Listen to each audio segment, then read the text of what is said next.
దేవుని వాక్యాన్ని భయభక్తులుగా ధ్యానం చేసుకుందాం. నేను ఈరోజు మిమ్మల్ని 2 ప్రశ్నలు అడుగుతాను, ఆలోచించి చెప్పాలి. దేవుని మందిరానికి మీరు ఎందుకు వస్తున్నారు? మొదటి విషయం. పరలోకానికి మనం ఎందుకు పోవాలనుకుంటున్నాము? ఇది రెండో విషయం. మనం దేవుడి మందిరానికి ఎందుకు వస్తున్నాం, ఎందుకు రావాలి అనే విషయాన్ని గురించి నేను మొదట మాట్లాడతాను. అయితే ముందుగా దేవుడి మందిరానికి మనం ఎందుకు రావాలి? 84వ కీర్తన తీసుకోండి, మొదటి నుంచి చదువుదామా. సైన్యములకు అధిపతికి యెహోవా, నీ నివాసములు ఎంత రమ్యములు, యెహోవా మందిర ఆభరణములను చూడవల్లని నా ప్రాణము ఎంతో ఆశపడుచున్నది, అది సొమ్మసిలుచున్నది. జీవము గల దేవుని దర్శించుటకు నా హృదయమును నా శరీరమును ఆనందముతో కేకలు. ఇక్కడ కొరాహు కుమారులు ఏమని కీర్తన పాడుతున్నారంటే, సైన్యములకు అధిపతియగు యెహోవా, నీ నివాసములు ఎంత రమ్యములు, యెహోవా మందిరము ఆవరణము చూడాలని నా ప్రాణము ఎంతో ఆశపడతా ఉంది, అది సొమ్మసిలిపోతా ఉంది. జీవము గల దేవుని దర్శించుటకు నా హృదయం నా శరీరం ఆనందముతో కేకలు వేస్తున్నది అంటున్నాడు. దేవుని మందిరమునకు వచ్చినప్పుడు మీరన్నట్టు ఆరాధన చేస్తాం, వాక్యం వింటాం, దేవుని గణపరుస్తాం. కానీ మనము ఇంకా ప్రాముఖ్యం విషయం ఏంటంటే, దేవుణ్ణి మనం కలుసుకోవాలి, ఆయనతో మనం సమయం గడపాలి. ఎందుకు మనం దేవుని సన్నిధిలో ఉండవలసి ఉందంటే చాలా కారణాలు ఉన్నాయి. అయితే మనము ఆయన్ని కలుసుకోవాలి ఫస్ట్. ఎవరిని? లేక ప్రధానమంత్రి కలవాలని పోయాము, మిగతా అధికారులు చాలామంది ఉంటారు. ఎవరిని కలవాలి? ఆయనతో కలిసి కాసేపు మాట్లాడాలి. అప్పుడు మనం ఏమైనా చెప్పాలనుకున్న విషయమో ఆయనకి చేరుతుంది. అయితే ఈరోజు మనము ఎవరిని కలుసుకోవడానికి రావాలి అంటే, జీవముగల దేవుని నేను కలుసుకోవాలి, ఆ దేవునితో నేను సహవాసం చేయాలి, ఆయనతో సమయం నేను గడపాలి, ఆయన యొక్క సన్నిధిలో నేను కొంత సమయం ఉండాలి, ఆయనతో గడిపితే అది నాకు ఆశీర్వాదము, కాబట్టి నేను ఆయన దర్శించుకోవాలని చెప్పి దేవుని సన్నిధిలోకి మనం రావాలి. భక్తుడు అంటున్నాడు, జీవము గల దేవుణ్ణి దర్శించుటకు నా హృదయము నా శరీరము ఆనందముతో కేకలేస్తూ ఉంది అంటున్నాడు. ఎవరిని దర్శించాలంట? జీవము గల దేవుణ్ణి దర్శించాలంట ఆయన. అందుకు ఆనందంగా ఉందంట, అందుకు ఆయన శరీరం కానీ హృదయం కానీ కేకలేస్తూ ఉందంట. ఈరోజు మనం కూడా దేవుని మందిరములోకి వచ్చేమో అంటే మనం దేవుణ్ణి దర్శించుకోవాలి. ఎవరిని దర్శించుకోవాలి? ఎక్కడున్నాడు ఆయన? ఆయన రూపం ఎక్కడుంది? ఆయన విగ్రహం ఎక్కడుంది దర్శించుకోవటానికి? మనకైతే విగ్రహం లేదు, ఏ రూపమో లేదు. అయితే ఎలా దేవుణ్ణి దర్శించుకోవాలి? హల్లెలూయా, హల్లెలూయా. అయితే దేవుని మందిరములో దేవుణ్ణి ఎలా దర్శించుకోవాలి? హల్లెలూయా. దేవుడు ఎలా నీకు దర్శనమైనట్టు, నువ్వు ఏ విధంగా ఆయన దర్శనం చేసుకున్నట్టు అని మనం ఆలోచన చేస్తే, మనం ఎప్పుడైతే దేవుని మందిరములోకి వచ్చి మనం హృదయపూర్వకంగా దేవుని ఆరాధన చేస్తామో అప్పుడు దైవ దర్శనం మనకు కలుగుతుంది. ఎలా కలుగుతుందంటే, దైవ ప్రసన్నత మన మీదకి వస్తుంది. చూడండి 27వ కీర్తన చూడండి, 4వ వచనం. యెహోవా యొద్ద ఒక వరము అడిగితిని, దానిని నేను వెతుకుచున్నాను. యెహోవా ప్రసన్నతను చూసుటకును ఆయన ఆలయములో ధ్యానించుటకును నా జీవిత కాలమంతయు నేను యెహోవా. అది అజ్ఞానం. దేవుడు కనపడితే మనం వెళ్ళిపోతాం, మనం ఉండవు. దేవుణ్ణి చూసిన వారు బతకలేరు. ఎందుకంటే ఆయన అనంతమైనటువంటి వెలుగు, ఆ వెలుగును చూసి తట్టుకునే శక్తి మనిషికి లేదు. ఇప్పుడు చంద్రమండలానికి పోతారు కానీ సూర్యమండలానికి ఎవరు బాలేరు. ఎందుకు? ఆ ఏడికి ఆ మంటకి ఎవరు ఉండలేడు. 100 కోట్ల సూర్యుని కంటే తేజస్సు కలిగిన వాడు మన ప్రభు. హల్లెలూయా. ఆ తేజస్సును చూసే శక్తి మనకి లేదు. రేపు ఎట్లా చూస్తాం? మరి రేపు ఎట్లా చూస్తాం మనం? మనకు రేపు ఈ కళ్ళు ఉండవు, ఈ శరీరం ఉండదు. హల్లెలూయా. ఈ కళ్ళు ఉండవు, ఈ శరీరం ఉండదు. అయితే ఆత్మ సంబంధమైన కళ్ళు, ఆత్మ సంబంధమైన శరీరం ఉంటుంది. ఆ శరీరానికి సావు లేదు. హల్లెలూయా. ఏం లేదు? ఆ శరీరం ఇంకా ఆత్మ ఇంకా చనిపోదు. ఆ ఆత్మ దేవుని ఆత్మని చూడగలదు. దేవుని రేపు మనం చూడగలుగుతాం, కానీ ఇప్పుడు మనం చూడలేం. శరీరంలో నివసిస్తున్నంత కాలం మనం దేవునికి దూరంగానే ఉన్నాం. కానీ ఆయన ప్రసన్నతని మాత్రమే మనం చూడగలం. ఏం చూడగలం? దేవుని ప్రసన్నత చూడగలం. అది ఎలా ఉంటుంది? మీకు ఫ్యాన్ తిరుగుతున్నప్పుడు గాలి వస్తుందా? గాలి వస్తుంది అని మీ శరీరానికి తాల్సింది. మీకు కనపడిందా? అయితే మీకు గాలి వస్తుందా? కానీ కనిపించదు. అది కనిపించదు. గాలి అయితే వస్తుంది, అది కనపడదు. దేవుని ప్రసన్నత కూడా మనల్ని తాకినప్పుడు అది మనకు మాత్రమే అర్థమవుతుంది, కానీ ఇతరులకి కనపడదు. ఎంతమందికి అర్థమైంది? అది మనకు మాత్రమే అర్థమవుతుంది, కానీ ఇతరులకి కనపడదు. ఏది? దేవుని ప్రసన్నత అనేది. అది ఎట్లాగా? గాలి ఎలాగా మన శరీరానికి తగిలినప్పుడు మనకు ఆ చల్లదనాన్ని ఇస్తుందో, దేవుని ప్రసన్నత మన మీదకి వచ్చినప్పుడు ఆ సమాధానాన్ని, ఆ ప్రశాంతతని, ఆ ఆనందాన్ని, ఆ యొక్క పీస్ ఆఫ్ మైండ్ని మనకి ఇస్తుంది. మన లోపల ఒక తెలియనటువంటి ఉద్దేశం అనేది మన లోపల కలుగుతుంది దేవుని ప్రసన్నత మన మీదకి వచ్చినప్పుడు. అయితే అది ఎవరికి కనిపిస్తుంది? ఎవరికి కనపడదు. వాళ్ళకి మాత్రమే తెలుస్తుంది.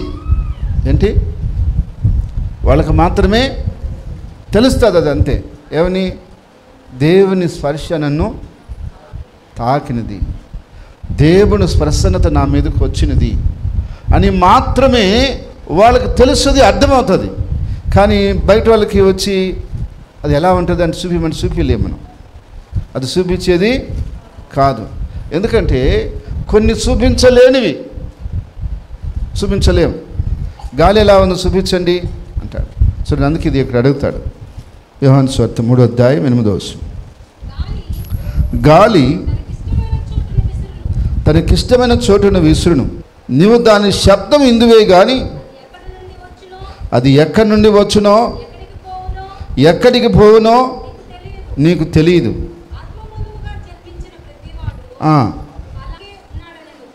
చాలు. చూడండి, గాలి వీసినప్పుడు అది తనకిష్టమైన చోటున విసురుతూ ఉంటుంది. అది ఎక్కడి నుంచి వస్తుందో, ఎటు పోతుందో నీకు తెలియదు, కానీ దాని శబ్దాన్ని మాత్రం నువ్వు వింటావు. కానీ అది ఎటు ఇస్తుందో, ఎటు పోతుందో మనకి కనబడదు, మనకు తెలియదు. ఎక్కడ స్టార్ట్ అయింది, ఎక్కడ ఎండ్ అవుతుంది, ఏ పక్క నుంచి ఏ పక్క తిరుగుతుంది, అది మనకు కనపడదు. కానీ ఒకటి వినిపిస్తుంది. ఏంటది? ఆ శబ్దమే మనకు వినిపిస్తుంటుంది.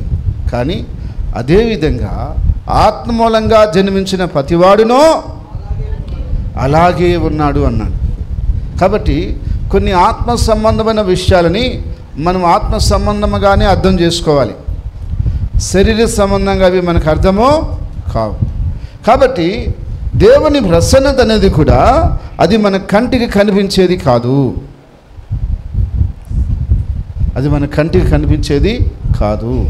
అది మనకు ఆ స్పర్శను మాత్రమే, ఆ స్పందన మాత్రమే మనకు తెలుస్తుంది. కానీ అది మనకి కనిపించదు. అలా కనిపిస్తే ఈరోజు చాలామంది నమ్మి ఉంటారు, కానీ కనిపించలేదు కాబట్టి అది కొంతమంది తేలిగ్గా తీసుకుంటున్నారు. కానీ అది సత్యమే. వాళ్ళు నమ్మినా నమ్మకపోయినా, అది మనకు కనిపించినా కనిపించకపోయినా అది సత్యం. కాబట్టి ఎందుకు దేవుని మందిరములోకి మనం రావాలంటే దేవుని ప్రసన్నత చూడాలి అక్కడ. ఇందాక నేను వర్షిప్ చేస్తున్నప్పుడు కాసేపు ఆ యొక్క ప్రసన్నతలో కాసేపు నేను నిలిచి ఉన్నాను. ఇప్పుడు కూడా దేవుని ప్రసన్నత మన మీద నిలిచి ఉంది.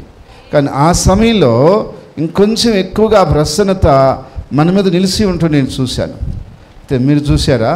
అనుభవం ఉన్న వారికి మాత్రమే అది అర్థమవుతుంది, అనుభవం లేని వారికి అది అర్థమో కాదు. కాబట్టి అదేవిధంగా మనము ఎందుకు దేవుని సన్నిధిలోకి రావాలి అంటే దేవుని ప్రసన్నతను అనుభవించాలి. అందుకని భక్తుడైనటువంటి దావీదు ఏమన్నాడు? నేను చిరకాలం నీ మందిరములో నివసించాలనుకుంటున్నాను. ఎందుకని? ఆయన ప్రసన్నతను చూస్తూ, ఆయన ధ్యానిస్తూ, ఆ సంతోషంలో, ఆనందంలో అలాగే ఉండాలని ఆశ, అలాగే ఉండిపోవాలని కోరిక అని ఆయన చెప్తా ఉన్నాడు. కాబట్టి ఈరోజు దేవుని ప్రసన్నతని మనం అనుభవించాలి, దేవుని యొక్క సన్నిధిని మనం అనుభవించాలి. మోషే 40 రాత్రులు 40 పగుళ్ళు ఆ యొక్క సినాయి పర్వతం మీద దేవుని సన్నిధిని అనుభవించాడు, ఆయన ప్రసన్నతను అనుభవించాడు. అక్కడి నుంచి బయట వస్తుంటే మనుషులు ఆయన చూడలేకపోయారంట. ఎవరిని? ఆయన ఎలా ఉన్నాడంటే సూర్యుని వల్ల ప్రకాశిస్తూ ఉన్నాడు. ఆ తేజస్సు అది చూడలేకపోయారంట. ఇట్లా కబెట్టుకున్నారంట ఆ పవర్. అంటే ఇప్పుడు లైట్ వేస్తే ఎలా ఉంటుంది మనకి కళ్ళకి? ఇలా వేస్తే బ్యాటరీ లైట్ వేసారనుకోండి, ఇలా చూస్తామా? చూడాలి, ఇట్ అంటాం. అంటే ఆ కాంతి ఎలా ఉంటుంది? మోషే 40 రాత్రులు 40 పగుళ్ళు దేవుని సన్నిధిలో ఉండి బయటకు వస్తే ఆ ప్రసన్నతలో నుంచి బయటకు వచ్చిన తర్వాత ఆయన్ని మనుషులు చూడలేకపోయారంట కొంత సమయం. ఎందుకంటే ఆ విధంగా దేవుని ప్రసన్నతతో అతను నింపబడిపోయినాడు. హల్లెలూయా, హల్లెలూయా. కాబట్టి ఎందుకు మనం దేవుని సన్నిధికి రావాలంటే, కొంతమంది అంటారు మాకు రోగం బాగవుతుందని వచ్చామని. బాగవుతుంది. మాకు సమస్యలు పోతాయని వచ్చామంటారు. పోతాయి. కానీ అసలు రావాల్సిన కారణం ఏంటంటే ఆయన్ని చూడాలా. ఎవరిని? జక్కయ్య కంట యేసయ్యను చూడాలని ఆశ పుట్టిందంట. ఎరుకో పట్టణానికి వస్తే జక్కయ్యకి ఏం ఆశ వచ్చిందంట? ఆయన్ని చూడాలా. అది మనకు కావాల్సింది. మనం పెళ్ళికి పోయే దేనికి? పెళ్ళి కొడుకుని పెళ్ళి కూతుర్ని చూసి వాళ్ళని ఆస్వాదించి రావడానికి కదా. అవునా కదా? పెళ్ళిని చూస్తేనే మనకు సంతోషం ఉంటుంది. పెళ్ళి చూడకుండా భోజనాలు తృప్తిగా తినేసి మనం బయటకు వచ్చామనుకోండి, అది మనకు సంతృప్తిగా ఉంటుందా? కానీ భోజనం లేకపోయినా పెళ్ళిని చూస్తే అదొక సంతోషం. హల్లెలూయా. అయితే అక్కడ పెళ్ళి కొడుకు పెళ్ళి కూతురు లేకుండా మనం పెళ్ళిలోనే కూర్చొని ఉంటాము, మనకు అన్నీ చేస్తుంటారు, అది అసంతృప్తిగా ఉంటుంది. మనం దేవుని సన్నిధిలోకి వచ్చేది ఎందుకంటే అసలు పెళ్ళి కొడుకైన యేసుక్రీస్తుని ప్రభువుని చూడటానికి. హల్లెలూయా, హల్లెలూయా. ఆయన్ని మనం చూడటానికి మనం రావాలి. ఆయన్ని మనం చూస్తే అది మనకి ఎంతో సంతోషం. ఆయన గురించి వర్ణిస్తూ అంటారు, 10,000 మందిలో చూడదగిన వాడంట ఆయన. ఎవరు? ఆయన ఎంతో సుందరమైన వాడు. ఒకసారి ఆయన చూస్తే చాలట మనం ఎంతో పరవశించిపోతామట. ఇందాక నేను మీకు ఒక మాట అడిగాను, మందిరానికి ఎందుకు రావాలని అడిగాను. ఇంకోటి ఏమడిగాను? ఒక ఆయన అన్నాడంట, అయ్యగారు నేను ఎట్టో ఒకటి పరలోకానికి వచ్చేస్తాను సార్ అని. ఎట్ట వస్తావనంట? నీ బ్యాగ్ అయినా మోసుకుంటూ వచ్చేస్తాను సార్ అని అంట. ఎందుకు పరలోకానికి రావాలనుకుంటున్నావు అంటే, నరకంలో ఎవరు గాలుతారు బాబు? నరకంలో గాలేమో, మాట భయంకరంగా ఉంటుందంట. ఆ నరకంలో పోయి మేమని గాలేము. కాబట్టి నీతో కూడా వచ్చేస్తాను సార్ పరలోకానికి ఏదో ఒక విధంగా, నీ బ్యాగ్ పట్టుకొని వచ్చేస్తాను సార్ అట్లా ఒకటి అన్నాడంట. బాబు ఎందుకు రావాలనుకుంటున్నారు అంటే, నరకంకి ఆడబోతావు సార్ అని అంట. నరకంకి ఉందని కాదు, ఆ దేవుడితో ఉండాలని రావాలి. హల్లెలూయా. నా ప్రభువుతో నేను గడపాలి, నా ప్రభువుతో నేను యుగాలు ఉండాలని రావాలి. నరకం ఉందని కాదు, ప్రభువుని కలుసుకోవాలి, అక్కడ ఆయనతో యుగాలు ఆయన రాజ్యంలో ఉండాలి అని ఆశ కలిగి మనం రావాలి. నరకం ఉందని భయపడి కాదు. కొంతమంది అందుకే వస్తారు. ఎందుకు? నరకంకి వెళ్ళిపోతావు బాబు, నరకంలో గాలేమో పరలోకంకి వెళ్ళిపోతే హాయిగా ఉండొచ్చు అని. కానీ దానికంటే ఇంపార్టెంట్ విషయం ఏంటంటే నరకం కాదు, ఆయన కాడికి పోతే నరకం ఏం చేస్తుంది మనల్ని? మనం దేవుని సన్నిధికి దేవుని కోసం వచ్చి దేవుని ఆరాధన చేసి దేవుని ప్రసన్నతను మనం అనుభవిస్తే మన వ్యాధులు పోతాయి, మన సమస్యలు పోతాయి, మనకున్న పద్ధతి పోద్ది. ఎట్లాగా? ఒక వర్కర్ ఉన్నాడు, అతను పనిలోకి వెళ్ళిపోయాడు, పొద్దుస్తం పని చేశాడు. అతను కూలి కోసం అవసరం లేదు. ఆటోమేటిక్గా యజమాని ఏం చేస్తాడు? సాయంత్రం వచ్చి ఆయనే వచ్చి ఇస్తాడు. ఒక ఈరోజు ఇకపోతే రేపు ఇస్తానండి మొత్తం కలిపి అని చెప్పి పంపిస్తాడు. అంతేగాని నువ్వు కూలి అప్పుడు అడుక్కోవాల్సిన అవసరం లేదు. కానీ నీ పని ఏంటి? ఆ యొక్క పనిలోకి వెళ్ళి నీ పని చేసుకోవటమే. దేవుని సన్నిధికి వచ్చిన నీవు నాకు రోగం పోవాలా, సమస్యలు పోవాలా, ఇబ్బందులు పోవాలా, నిన్నే అడగబల్లా. ఫస్ట్ నువ్వు దేవుణ్ణి సంతోషపడినట్లుగా దేవుణ్ణి నువ్వు ప్రసన్నత చూస్తూ ఆయన్ని అనుభవిస్తూ ఆరాధిస్తూ ఆయన సన్నిధిలో నువ్వు గడిపితే చాలు, నీ సమస్యలు ఆయన సాల్వ్ చేస్తాడు. హల్లెలూయా, హల్లెలూయా. అవి ఎడ చేస్తాడో ఆయనకే సాధ్యం. ఆయనకి అసాధ్యమైనది ఏది లేదు. ఆయన ఏమైనా చేయగలడు, ఏదైనా చేయగలడు. అయితే చెయ్యాలి అంటే ఆయన సంతోషపడాలి. హల్లెలూయా. మన వల్ల ఆయన సంతోషపడాలి. అయితే మనం ఆయన కోసం వస్తే అది ఆయన చూస్తాడు. ఎవరు దేనికోసం వచ్చారో ఆయనకు తెలుసు. ఎరుకో పట్టణంలో చాలా జనం వచ్చారు, కానీ జక్కయ్య ఒక్కడే ఆయన కోసం వచ్చాడు. ఎవరి కోసం వచ్చాడు? యేసయ్య కావాలని వచ్చాడు జక్కయ్య ఒక్కడే. మిగతా వాళ్ళందరూ కూడా ఏందో చిత్రం చూద్దామని వచ్చినారు. కొంతమంది జనంకి ఏం కావాలి? చిత్రాలు చూడాలన్నమాట. యేసు ప్రభు వచ్చాడంటే చూడాలని వచ్చారు జనమంతా. కానీ జక్కయ్య మాత్రం యేసయ్యనే చూడాలని వచ్చాడు. కానీ అవకాశం లేదు, చూడలేకపోయాడు. ఎందుకంటే పొట్టివాడు, జనాలంతా ఎత్తుగా ఉన్నారు.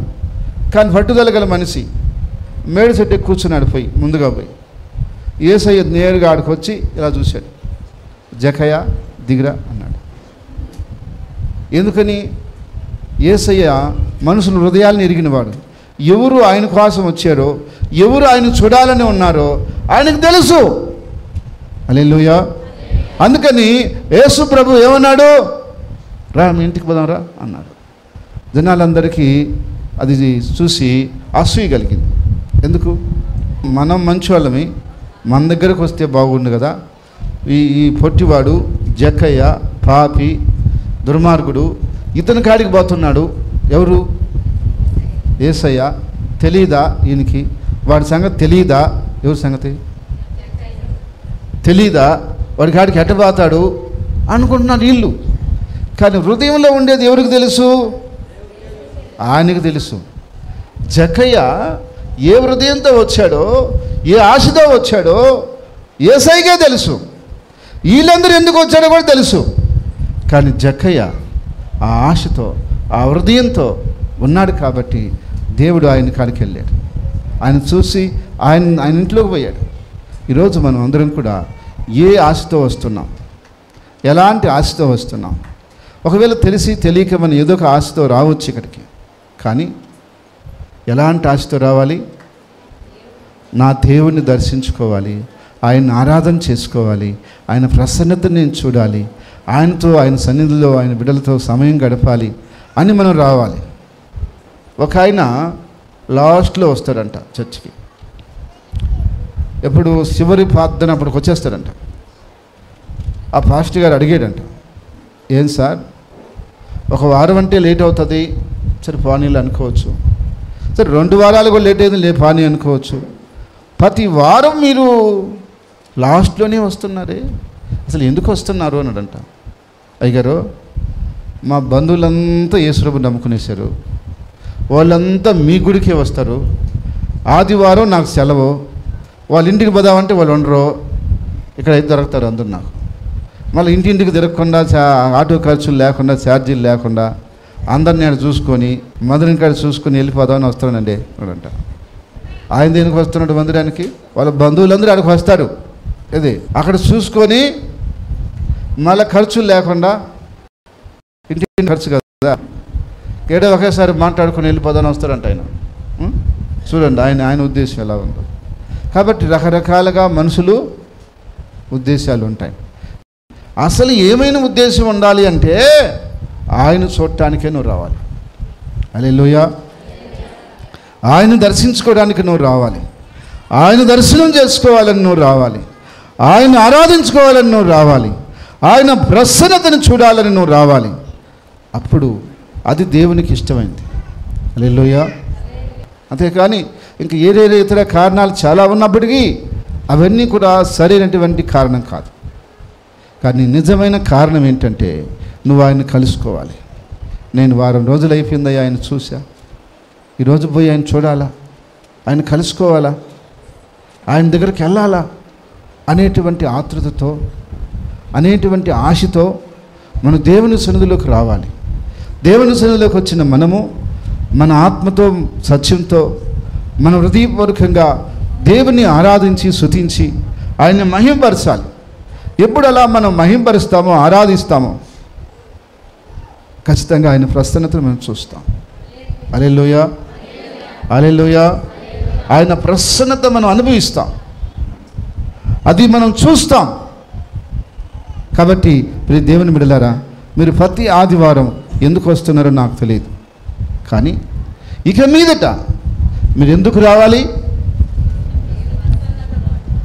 యేసయ్యను కలుసుకోవటానికి రావాలి. దేవుని ప్రసన్నను చూడటానికి రావాలి. దేవుని నేను ఆరాధన చేసుకోవాలి, నాకు ఎన్నో మేలు చేస్తున్నాడు ఆయన, ఎంతో సహాయం చేస్తున్నాడు ఆయన, ఈరోజు పోయి నేను ఆయనకి సాక్ష్యం ఇవ్వాలి, ఈరోజు పోయి నేను ఆయన స్తుతించుకోవాలి అని రావాలి. అప్పుడు దేవుడు దాన్ని అంగీకరిస్తాడు. దేవుడు అంగీకరించాడు మనల్ని అంటే మన సమస్యల గురించి ఇంక మనం ఆలోచించబడలే, అవి ఆయన తీర్చేస్తాడు. కాబట్టి ఇప్పుడు మనం ఎక్కువ శాతం వచ్చే మనుషులందరూ కూడా ఎందుకంటే దేవుడు మందిరంకి పోతే నాకుండే జబ్బు పోతుంది, నాకు కొంచెం ప్రశాంతంగా ఉంటుంది, నలుగురిని చూసుకొని రావచ్చు, లేకపోతే రకరకాల కారణాలు. కానీ అసలైన కారణం మాత్రం ఇదే. ఇందుకోసం మనం దేవుని సన్నిధిలోకి రావాలి. అలా మనం వస్తే ఖచ్చితంగా దేవుడు మన హృదయాలను చూస్తాడు, మన ఆశను చూస్తాడు. ఆయన ఈ బిడ్డ నా కోసం నిజంగా వచ్చాడు, ఈమె నా కోసం నిజంగా వచ్చింది అని అప్పుడు ఆయన చూస్తాడు. అప్పుడు నీ కోసం వస్తాడు ఆయన. యేసయ్య కోసం రావాలి, యేసయ్య కోసం పోవాలా మనం అనుకున్న వ్యక్తి. ఇక్కడ మీకు ఎవరు అడగవలే, మిమ్మల్ని ఎవరు మిమ్మల్ని హెచ్చరించవలేదు, మీ అంతటా మీరే వస్తుంటారు, మీరంతటా మీరే వచ్చేస్తారు. ఎందుకంటే మీరు ఎవరి కోసం? దేవుని కోసం. లేదా మనుషుల కోసం వచ్చేవాళ్ళు అయితే ఎలా ఉంటుందో చెప్పి ముగిస్తా. ఒక 10 మందిని ఒక ఆమె తీసుకొస్తా ఉంది అనుకున్నాం. ఆమెలో ఒక తెగులు పుట్టింది. ఎవరిలో? తీసుకొచ్చి ఆమె అలగుతుంది. ఏమంది వస్తుంది? అలగుతుంది. అలిగిన తర్వాత ఆమె ఆగిపోద్ది. ఆగిపోయిన తర్వాత ఈ 10 మంది వస్తున్నారే, అక్కే బాగాలేదు లేరా, మనం ఎందుకు పోవటం, మనం కూడా వద్దులే, అక్క రేపు నరకానికి పోతుంది, ఇప్పుడు మనం ఆడికి పోవాలా ఏంటి? మనం కూడా పోవాల్సిందే అప్పుడు. కాబట్టి ఒక మనిషి కోసం కాదు, కానీ ఏదో ఒక మనిషి ద్వారానే నువ్వు మందిరంలోకి వస్తావు. కానీ ఆ మనిషిని బట్టి కాదు ఇక నువ్వు రావాల్సింది, దేవుని బట్టి నువ్వు రావాలి, దేవుని చూసి నువ్వు రావాలి. ఆ మనిషి ఒకవేళ ఈ వారం ఏదైనా పనుండి ఆగిపోవచ్చు, రాలేకపోవచ్చు. ఆయన ఆగిపోయాడు కాబట్టి నేను ఆగిపోతాను అనకూడదు. నువ్వు వస్తుంది ఆయన కోసం కాదు, ఆయన నీకు తీసుకురావడానికి ఒక మార్గదర్శి మాత్రమే. నీకు ఒక దారి చూపించాడు. ఆ తర్వాత ఆయన వచ్చిన దాకా నువ్వు ఎదురు చూడవలే, నీ అంతటా నువ్వు వచ్చేయచ్చు. కానీ యేసయ్య కాడికి వచ్చేటప్పుడు ఎవరో ఒకరి ద్వారానే మనం వస్తాం, ఎవరో ఒకరు తీసుకొస్తేనే మనం వస్తాం. కానీ వచ్చిన తర్వాత వాళ్ళు ఒకవేళ వెనకబడినా మనం వెనకబడకూడదు.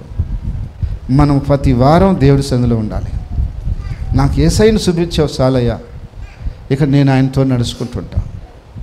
నువ్వు ఒకవేళ ఇబ్బంది ఆగపోయినా నేను నీ కోసం కూడా ప్రార్థన చేస్తా, అంతేగాని నేను ఆగిపోను అనాలి మనం. కానీ కొంతమంది ఏం చేస్తారు తెలుసా, ఆవిడ ఆగితే వీళ్ళు ఆగుతారు. ఒక గొర్రె పాత ఆగింది అనుకో, అదే మిగతా గొర్రెలు చూసి పోవచ్చుగా, అవి బావు అవి కూడా అయిపోతాయి.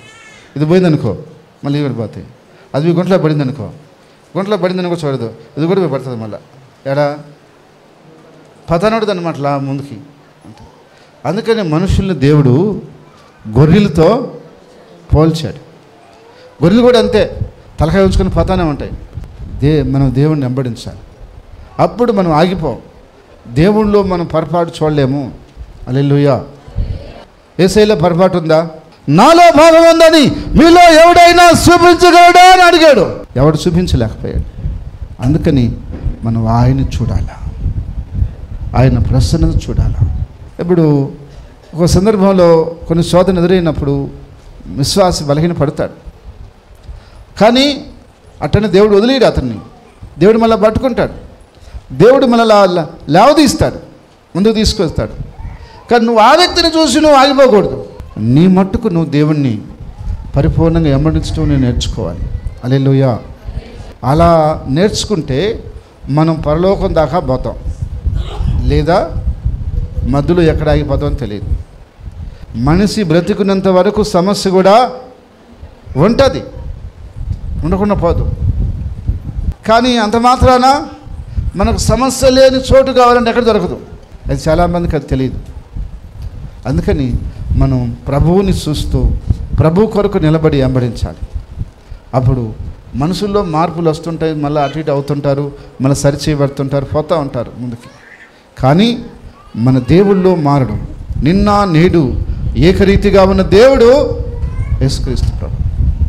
ఆయన కొరకు మనము నిరంతరం నిలబడాలి, నిరంతరం సాగిపోవాలి.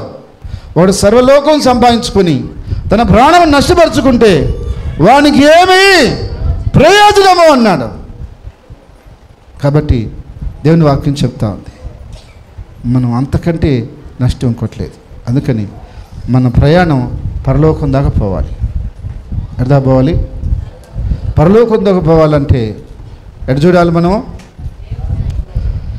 ఎంత దూరమైనా, ఎంత భారమైనా, ఎన్ని సమస్యలున్నా మనం యేసు వైపు చూస్తే మనం సాగిపోతాం, తీరానికి కూడా చేరుతాం, గమ్యంలోకి వెళ్తాం. ఆయన వైపు చూడకపోతే పోలేం.